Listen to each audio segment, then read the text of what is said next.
পরিবার হচ্ছে একটা সমাজের গঠন একক। আপনি সমাজ নিয়ে কথা বলছেন, তাহলে আগে পরিবার ঠিক করতে হবে বা ঠিক করার চেষ্টা করতে হবে। আমি এটা জানি যে একটা পরিবারের সব সদস্য হয়তো নামাজি নাও হতে পারে। নূহ আলাইহিস সালামের স্ত্রী যখন ঈমান নিয়ে আসে নাই, লূত আলাইহিস সালামের স্ত্রী যখন ঈমান নিয়ে আসে নাই, আদম আলাইহিস সালামের সন্তান কাবিল যখন জাহান্নামে যাচ্ছে, আবার ফেরাউনের ঘর থেকে যেমন আসিয়া জান্নাতে যাচ্ছে, তার মানে পরিবারের সবাই যে একরকম হবে নট নেসেসারি। কিন্তু অ্যাজ এ পরিবারের কর্তা, আপনি পরিবারের guardian, as a guardian of family, আপনাকে আপনার রেসপন্সিবিলিটি তো পালন করতে হবে নাকি? পরিবারের আপনার দায়িত্ব নাই? পর্দা প্রতিষ্ঠা করার দায়িত্ব কার? আপনার। আপনার স্ত্রী পর্দা করে না, এই দায়িত্ব কার? এই জিম্মাদারি কার? আপনার সন্তান যে নামাজ পড়ে না, এই রেসপন্সিবিলিটি কার? পরিবারে যে হারাম ঢুকতেছে রিজিকে, এই দায়িত্ব কার? আল্লাহ পাক, আমি মনে হয় বুঝাতে পেরেছি। অতএব পারিবারিকভাবে আল্লাহ পাক আমাদের সবাইকে যেন ইসলামটা ধরে রাখার তৌফিক দান করেন বলি আমিন। 4 নাম্বার হচ্ছে, নবী সাল্লাল্লাহু আলাইহি ওয়াসাল্লাম সাহাবীগণ দ্বীনের দাওয়াতি কাজ সবাই আমভাবে করেছে। এমন নয় যে নির্দিষ্ট কিছু সাহাবী দাওয়াতি কাজ করতেন, বাকিরা দাওয়াতি কাজ করতেন না, বিষয়টা কিন্তু এমন ছিল না। সবাই মিলেই দ্বীনের দাওয়াতি কাজ করতেন, যে কাজটা আমরা এখন করি না। কতজন ভাই আছেন যারা ডেইলি কমপক্ষে আধা ঘন্টা করে হলো দাওয়াতি কাজ করেন? হাত তুলেন দেখি। আচ্ছা, নামান। দেখেন, সবাই মিলে যতক্ষণ পর্যন্ত দাওয়াতি কাজ করব না, সৎ কাজে আদেশ অসৎ কাজে নিষেধ, ততক্ষণ পর্যন্ত সমাজ ব্যবস্থা কায়েম হবে না। সবাইকে দাওয়াতি কাজ করতে হবে। একজন আলেম আসবেন, একজন বক্তা আসবেন, ওয়াজ করে যাবেন, দাওয়াত দিয়ে যাবেন, ব্যাস এখানেই ফুল স্টপ, ডোর ক্লোজড, তাহলে হবে না।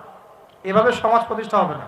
এভাবে তো বললাম, দাওয়াত দেওয়া হতে পারে, একদিনের ওরস হতে পারে, একদিনের ওয়াজ হতে পারে, একদিনের একটা সম্মেলন হতে পারে, কিন্তু প্রতিষ্ঠা অন্য জিনিস। প্রতিষ্ঠা মানে কি? মানে আমি যে আসলাম, বললাম ভাই 5 ওয়াক্ত নামাজ পড়েন, নামাজের দাওয়াত দিয়ে গেলাম। আর প্রতিষ্ঠা মানে কি? যদি এখানকার অথরিটি আমার কাছে থাকতো আর আপনি নামাজ পড়ছেন না, আমি আপনার দোকান সিলগালা করে ফেলতাম।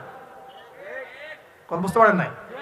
আজান হয়েছে, মার্কেটের দোকান খোলা, দোকান সিলগালা হয়ে যাবে, জরিমানা হবে, ভ্রাম্যমাণ কোর্ট, একদম কোর্ট সাথে সাথে বসে আর ফাইন করে দেয়। এটা প্রতিষ্ঠা। নামাজ পড়বো না মানে? মুসলমান নামাজ পড়বো না কেন? তুমি কি অমুসলিম নাকি নামাজ পড়বো না? এর নাম প্রতিষ্ঠা। এটাকে আপনি করতে পারবেন? আপনি এখন দাওয়াত দিতে পারবেন, ভাই নামাজে আসেন, নামাজ পড়লে এত নাকি হয়, না পড়লেই হয়।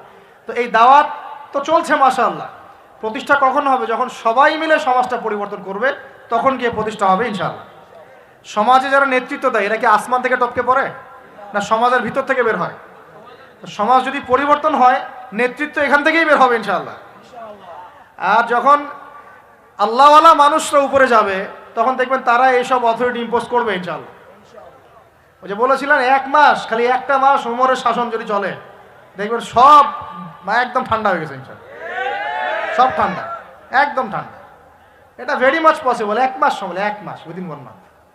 উমর রাদিয়াল্লাহু আনহু যদি এখন বেঁচে থাকতেন, মনে করেন, কথার কথা বলছি, উমর রাদিয়াল্লাহু আনহু এখন বেঁচে আছেন, তিনি আসলেন, পাকিস্তানে আসলেন, মনে করেন সিরিয়াতে আসলেন, কথার কথা বলছি আর কি।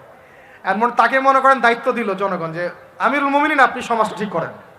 তার কয়দিন লাগবে? কয়দিন লাগবে জানেন? হ্যাঁ, আমার ধারণা 3 দিন। কয়দিন হয়? 3 দিন।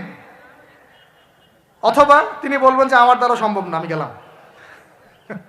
কারণ এখানে একটা কারণ আছে, কারণটা শোনেন। আমি কথাটা কেন বলেছি? আলী রাদিয়াল্লাহু আনহুর যুগে কিছু যুদ্ধ হচ্ছিল না, সিফিনের যুদ্ধ, এই যুদ্ধগুলো। তখন জনগণ, খারেজিদের সাথে যুদ্ধ হচ্ছে, জনগণের মধ্যে কয়েকজন এসে বলছে, আলী রাদিয়াল্লাহু আনহু, ইয়া আমিরুল মুমিনিন, আমরা উমর রাদিয়াল্লাহু আনহু, আবু বকর সিদ্দিক, ওসমান, তাদের যুগটা পার করে আসলাম, তো ওই যুগে তো এত ফিতনা ছিল না, তা আপনার যুগে এত মারামারি হানাহানি কেন? ঘটনা কি? একটু বোঝেন আমার কথাটা, এর মনোযোগ দেন, খুব ইম্পর্টেন্ট কথা। তো আলী রাদিয়াল্লাহু আনহুকে বলছেন, আপনার যুগে এত হানাহানি মারামারি কাটাকাটি কেন? উমরের যুগে তো এমন ছিল না, আবু বকরের যুগে তো এমন ছিল না, ওসমানের যুগে তো এমন ছিল না।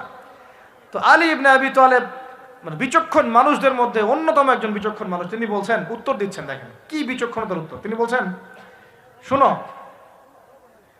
আবু বকর উমরের যুগে আবু বকর উমর ছিল শাসক, আর আমরা ছিলাম জনগণ। আবু বকর ওমরের যুগে আবু বকর, ওমর, ওসমান ছিল শাসক, আর আমি আলী আর আমার মতো মানুষটা ছিল জনগণ। আর আমার যুগে আমি হচ্ছি শাসক আর তোমরা হচ্ছে আমার জনগণ। কথা বুঝলেন নাই মনে কিছু? বুঝতে পারেন নাই? মানে আলী রাদিয়াল্লাহু আনহুর যুগে যে জনগণরা আছে তারা আবু বকর ওমর রাদিয়াল্লাহু আনহুর যুগের জনগণের মতো নন। এই কারণে আলী রাদিয়াল্লাহু আনহুর সমস্যা ফেস করতে হচ্ছে।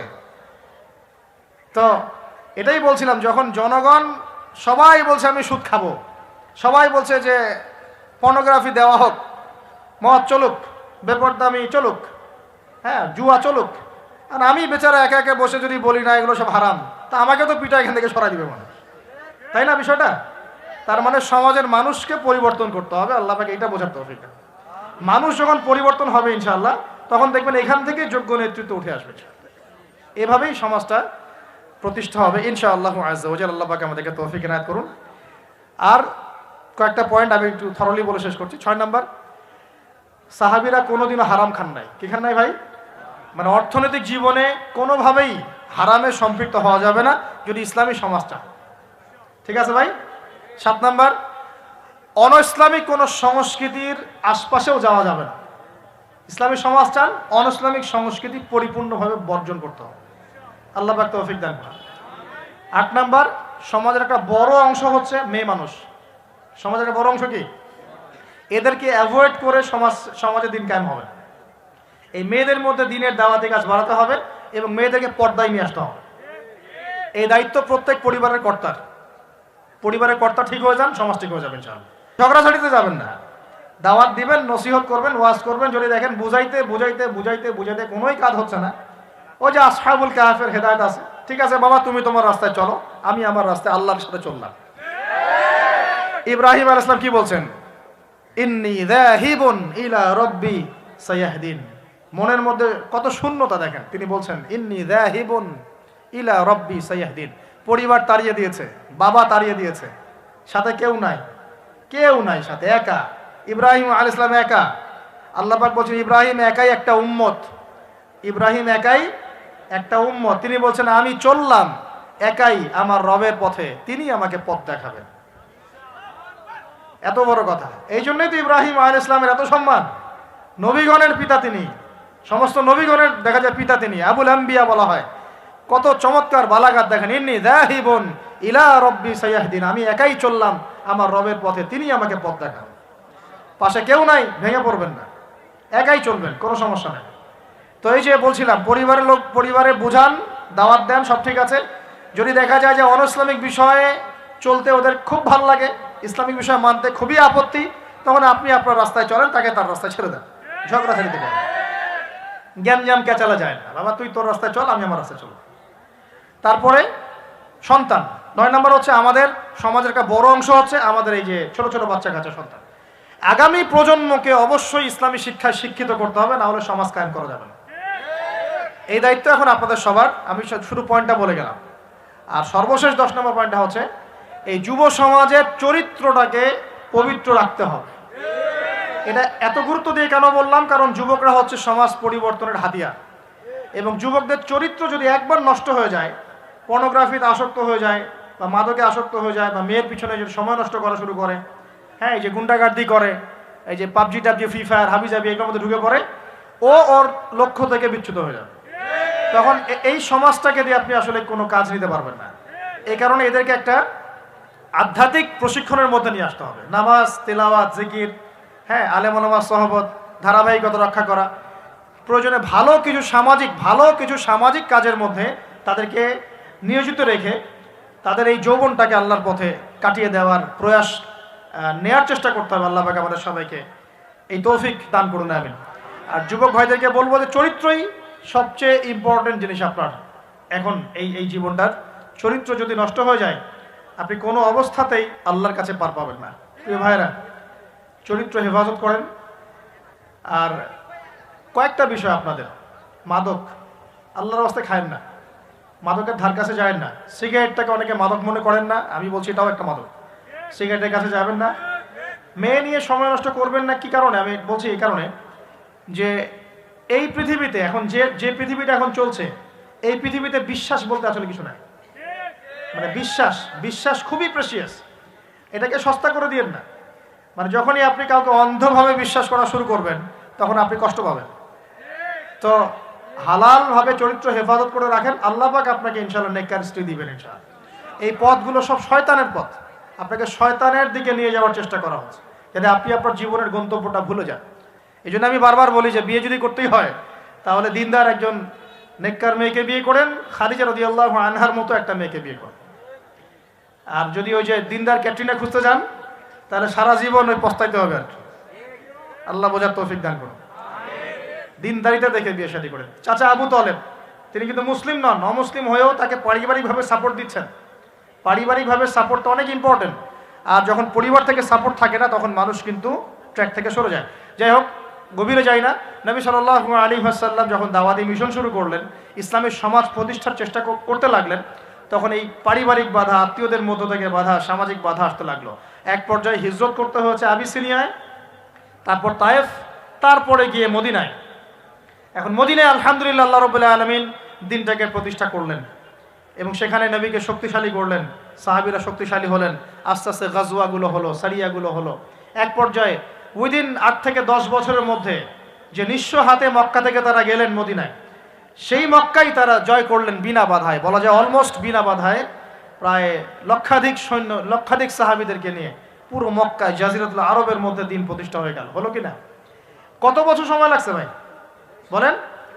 23 বছর। আর রাহিকুল মাকতুম বইটা পড়েন তাহলে আপনি ধাপগুলো বুঝতে পারবেন কিভাবে হয়েছে। আমি পয়েন্ট আউট করছি যে কোন কোন পয়েন্টের দিকে তারা বেশি ফোকাস করেছে, কোন কোন কাজগুলো তারা বেশি করেছেন, এবং যুবকদেরকে দিয়েই কাজগুলো করানো হয়েছে।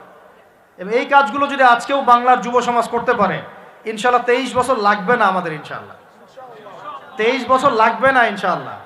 কারণ আল্লাহ পাক তো তার নবীর মাধ্যমে জানিয়েছেন যে আখিরুজ জামানে আস্তে আস্তে কি হতে যাচ্ছে সামনে। আগে তো এটা জানা ছিল না যে তখন কি হবে, এখন তো আমরা জানি যে সামনে কি হতে যাচ্ছে। আমরা তো জানি যে ইসলাম কায়েম হচ্ছে সামনে ইনশাআল্লাহ, এটা লিখা হয়ে গেছে। তো আপনি হতাশ হচ্ছেন কেন? আমরা এখানে যারা বসে আছি, আমরা কেউ যদি বেঁচেও না থাকি, আল্লাহ না করুক, তারপরও দিন কায়েম হবে। বাংলাদেশে এখন যত আলেম ওলামা আছে না, সবাই যদি মারা যায় তাও দিন কায়েম হবে। বিশ্বে এখন যত বড় বড় জালেমরা আছে, এর সাথে আরো 10 গুণ জালেম যদি বৃদ্ধি করা হয় এবং ওদেরকে আরো 10 গুণ শক্তিশালী করা হয়, তাও এদের পতন ঘটবে। হ্যাঁ, যত জালেম আছে সারা বিশ্বে, এর সাথে আরো 10 গুণ যদি বৃদ্ধি করা হয়, এদেরকে আরো বেশি বেশি মারণাস্ত্র দেওয়া হয়, ক্ষমতা দেওয়া হয়, তবুও এদের পতন ঘটবে। কারণ কোরআন এবং হাদিস এই কথা বলে দিয়েছে যে ইসলামী সমাজ তো সামনে আসছে, বুঝতে পারলাম। এখন আমার পয়েন্ট, আমার মানে ফাইন্ড আউট করা পয়েন্টগুলো হচ্ছে এই কয়েকটা পয়েন্ট। আমি 10টা পয়েন্ট বলছি এখানে। এক, নবী সাল্লাল্লাহু আলাইহি ওয়াসাল্লাম সাহাবীগণ, স্পেশালি যুবক সাহাবীগণ, সাহাবীদের মধ্যে বেশিরভাগই যুবক ছিলেন। যুবকরা আপনারা ভালো করে বোঝার চেষ্টা করেন, তারা ইসলামী সমাজ প্রতিষ্ঠার জন্য প্রথমত নিজেরা আগে জ্ঞান চর্চা করেছে। কি করেছেন ভাই? নিজেরা আগে কোরআন হাদিসের জ্ঞান চর্চা করেছেন। যত বড় বড় লেকচার দেন, নারায়ে তাকবীর, আল্লাহু আকবার স্লোগান তোলেন, আইওয়া শোডাউন যাই করেন, জ্ঞান চর্চা না করা পর্যন্ত দিন প্রতিষ্ঠা হবে না। জ্ঞান চর্চা করতে হবে। রাজি আছি ইনশাআল্লাহ ভাই? আমরা রাজি আছি তো ইনশাআল্লাহ যে আমরা আল্লাহ পাকের কোরআন এবং নবীর সুন্নতের জ্ঞান অর্জন করবো ইনশাআল্লাহ। এবং জ্ঞান অর্জন একটা ধারাবাহিক প্রক্রিয়া, একদিন 2 দিন করে থেমে যাব না। আমরা প্রতিদিন একটু একটু একটু একটু করে আগাবো ইনশাআল্লাহ। একটা রুটিন ফিক্স করে নেবেন, ডেইলি 1 ঘন্টা করে আপনি পড়াশোনা করার চেষ্টা করেন।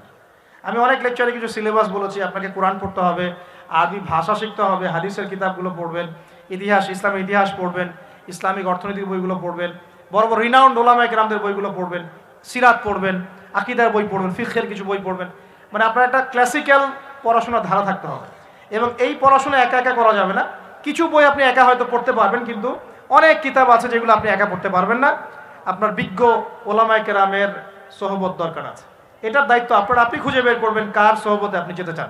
আল্লাহ পাক আপনাকে তৌফিক দান করুন।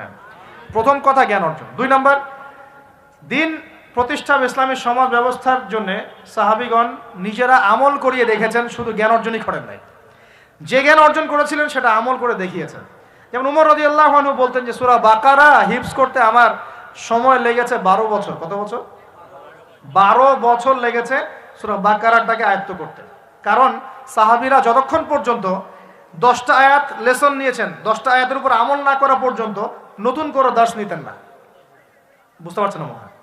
মনে করেন আপনি সূরা মাউন শিখেছেন, মাউন। আর এই সূরা আপনি শিখেছেন। সাহাবীদের সুন্নত ছিল কি, এই সূরাটার উপর তারা আমল না করা পর্যন্ত নতুন লেসন নিতেন না, এভাবে তারা আমল করতেন। আমরা কি এমন করে আমল করি? আমরা যত পারি আগে তথ্য ইনস্টল করতে থাকি। আমাদের জ্ঞান চর্চাটা হচ্ছে তথ্য ইনস্টল করার মতো। তথ্য ইনস্টল করাকে জ্ঞান চর্চা বলে না, এটাকে আমরা ওয়েল ট্রেন্ড বলতে পারি, ওয়েল এডুকেটেড বলতে পারি। সার্কাসের সিংহ বাঘ দেখেছেন না? লাঠি চাবুকের ভয়ে অনেক কাজ করে না? অনেক কুকুর দেখা যায় না যে ট্রেনিং প্রাপ্ত, যা কমান্ড করে সে ফলো করে না? এটা ওয়েল ট্রেন্ড বলা যায় এটাকে, এই কিন্তু ওয়েল এডুকেটেড না। আমাদের ক্রিটিক্যাল থিঙ্কার্স দরকার, মানে কোরআন সুন্নাহ পড়বে, আমল করবে এবং এটাকে নিয়ে গবেষণা করার চেষ্টা করবে। মানে আমাদের কোরআন সুন্নাহকে নিয়ে গবেষণার একটা প্রজন্ম দরকার, গবেষক প্রজন্ম, ক্রিটিক্যাল থিঙ্কার্স। আল্লাহ পাক আমাদেরকে এই তৌফিক লাভে ধন্য করুন বলে আমি। তো 2 নম্বর ইনিশিয়েটিভটা হচ্ছে অবশ্যই জ্ঞান অনুযায়ী আমল করতে হবে যদি ইসলামী সমাজ চাই আমরা। আল্লাহ পাক আমাদের সবাইকে তৌফিক দান করুন। সবার আগে আমাকে তৌফিক দান করুন বলি আমি। জ্ঞান অনুযায়ী আমল করার জন্য একটা সুন্নত ফলো করলেই হবে, একজন ব্যক্তিকে জাস্ট ফলো করতে হবে।